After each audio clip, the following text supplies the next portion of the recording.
Okay, so this is the 4E handout. And in this one we've got, we're starting out with something called the Isosceles triangle theorem. And in this one, we've actually hinted at this in class before. If you have an isosceles triangle, so most people think of that as two sides of the same, it forces in the triangle two angles to also be the same. This angle and this angle would have to be the same size as well. So I think of this as the isosceles triangle theorem, where you started with a pair of sides that were the same and you got a pair of angles that were the same. But it turns out that the other version works too. Let's say you started with two angles first. Well, then it turns out that this side and that side would have to be the same. So this one would be the same theorem, except in reverse. It's the converse of it. Angles, start with angles, get sides of the same. Okay. So if we look at part A, what we have in the diagram is, we know that this is 90, we know this is 45. It turns out if you solve for the missing angle here, you would end up with 45 degrees by doing 180 in the triangle. Well, now I have two angles in the same. So that means that this side and this side would have to be the same, and since this one's 4, this one's 4. So what we're really using here is we use the isosceles triangle theorem, where we started with angles that were the same and got some sides that were the same. The goal is to solve for x. Right? Well, if you think about it, really what you've got is a right triangle where this is 4, and this is x. So we can actually use the Pythagorean theorem on this. Right? 4 squared plus 4 squared. Oops.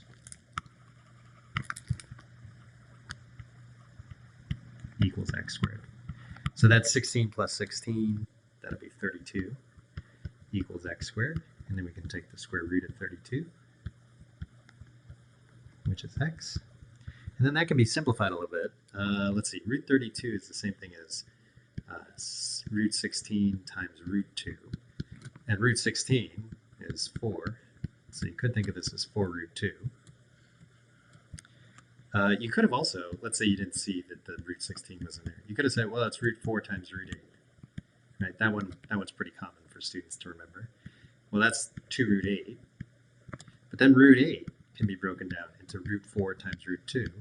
And root 4 is another 2. So it's 2 times root 2. Well, 2 times 2 is 4, root 2.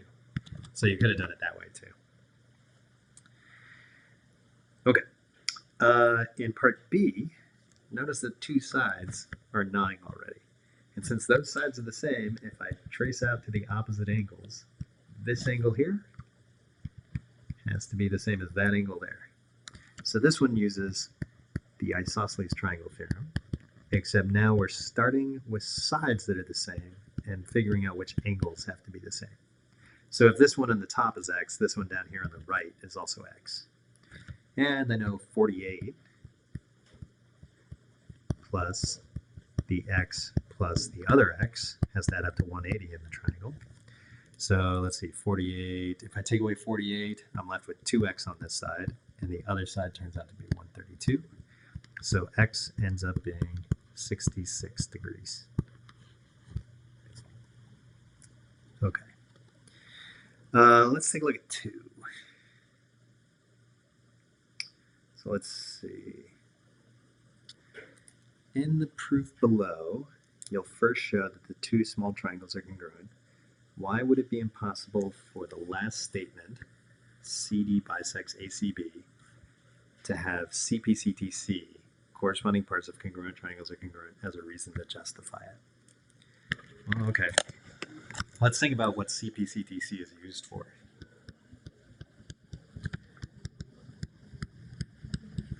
Okay, so you use it to match. So it's used after you have congruent triangles.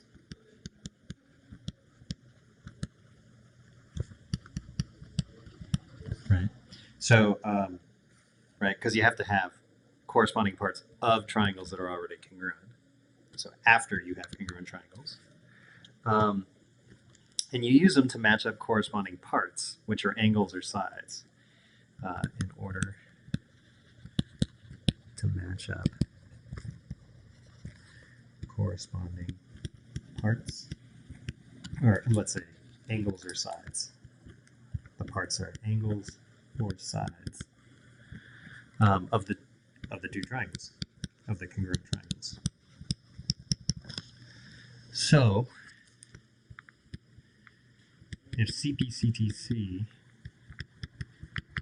is a reason in a proof, its statement would have to be either a side congruent to another side, or an angle congruent to another angle. Those are your only options there. Right? You can't use CPCTC to say I have a bisector or these lines are parallel. It has to be I have congruent triangles, so I'm going to match up a pair of sides or a pair of angles. Okay. Let me shrink that down a little bit. Okay. So knowing that, let's try 3. Okay. So number 3, we start out with D is the midpoint of AB, and CA is congruent to CB. So let's see here. 1, D. Let's just list off one of the givens first.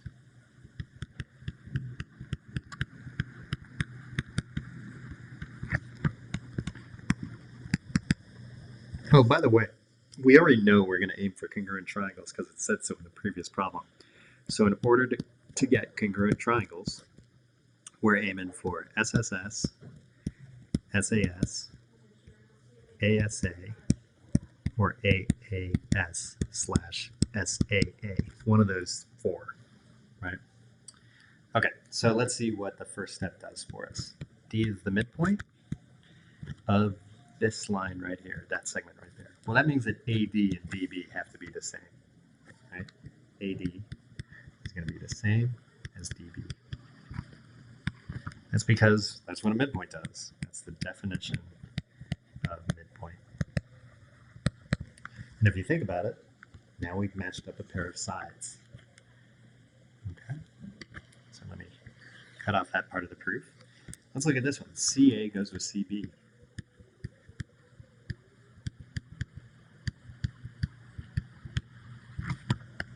That's given. So that's this one and this one match up. Okay. So actually, this step right by itself gives us a pair of sides. Okay, now here's what I'm going to suggest in order to use the idea that we covered at the top of the page. If you actually look at the big triangle here, you might be able to tell that it's isosceles, right? CA and CB are the same. So that means that this angle and this angle are the same. So that's angle A and angle B. Right, so step 4 here, we could say angle A is congruent to angle B because we use the isosceles triangle theorem, where we started with sides and got angles that were congruent.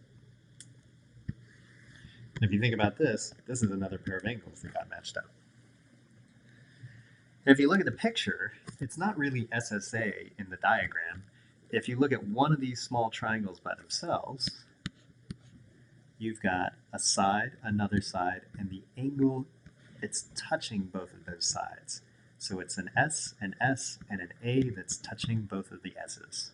So it's SAS, which is one of our reasons right here. So now I can say triangle. Let's say I called the first one CAD. And you have to match up the second one the same way. CAD goes 2 curves, or 2 lines, 1 curve, 1 line. CAD. So it would have to go CBD. And then our reason here is SAS. Okay. The goal is to get that this thing bisects this angle up here. Well, in order to prove that, we would need that this angle and this angle are the same. Then we could say that, okay, yeah, so that cuts it right in half. So that once I have congruent triangles, you can match up parts of them using CPCTC. Any parts you want that go together. Well, that's this angle up here and that angle up there. That's ACD and angle BCD. Those are the parts I'm matching up in my congruent triangles. And now that I've matched them up, so let me mark these.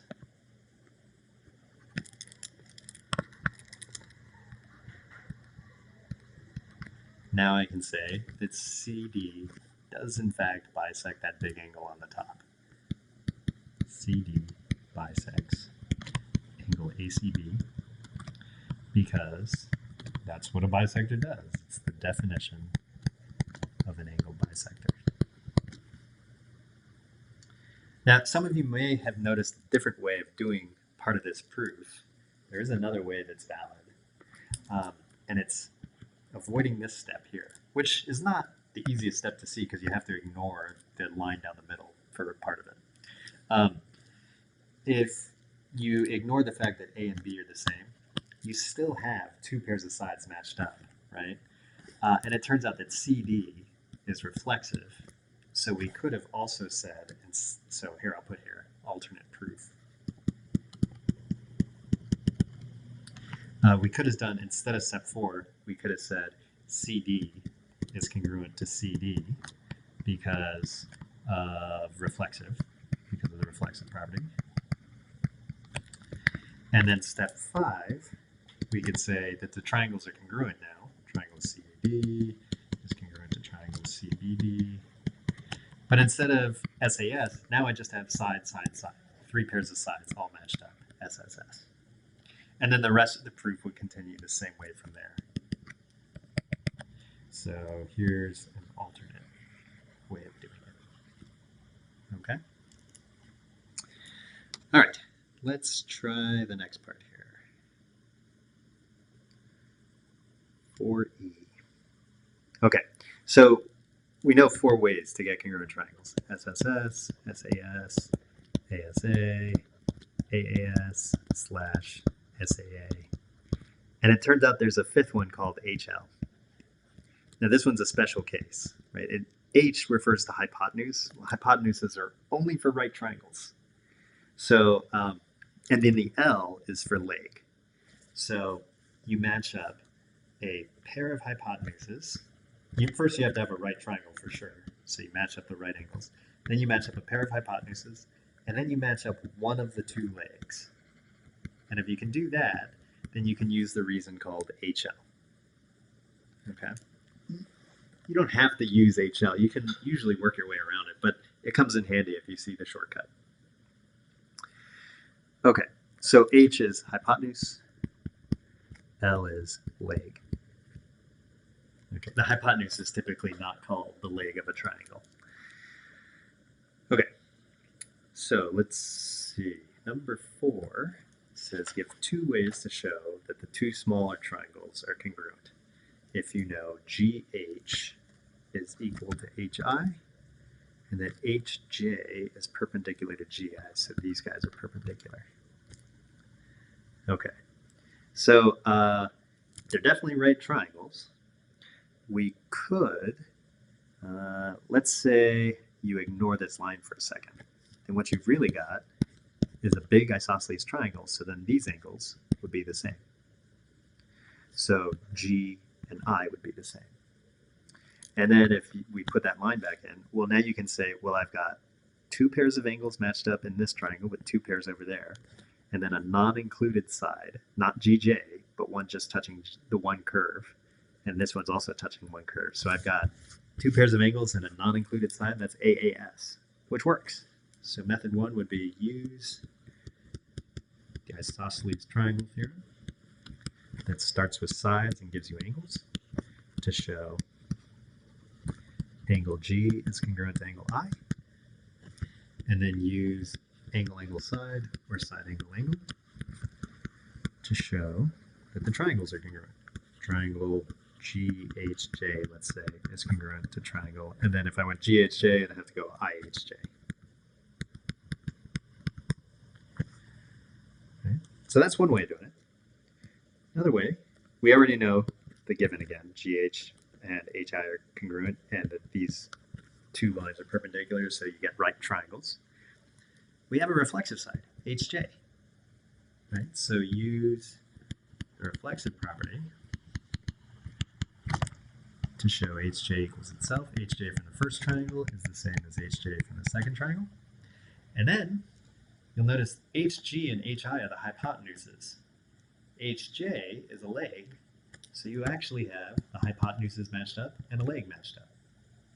So use HL to show triangle HGJ. Let's see. If I go HGJ, then it would be HIJ. It's congruent to HIJ, just like that. All right. Hope that helps a little bit. And that's all there is.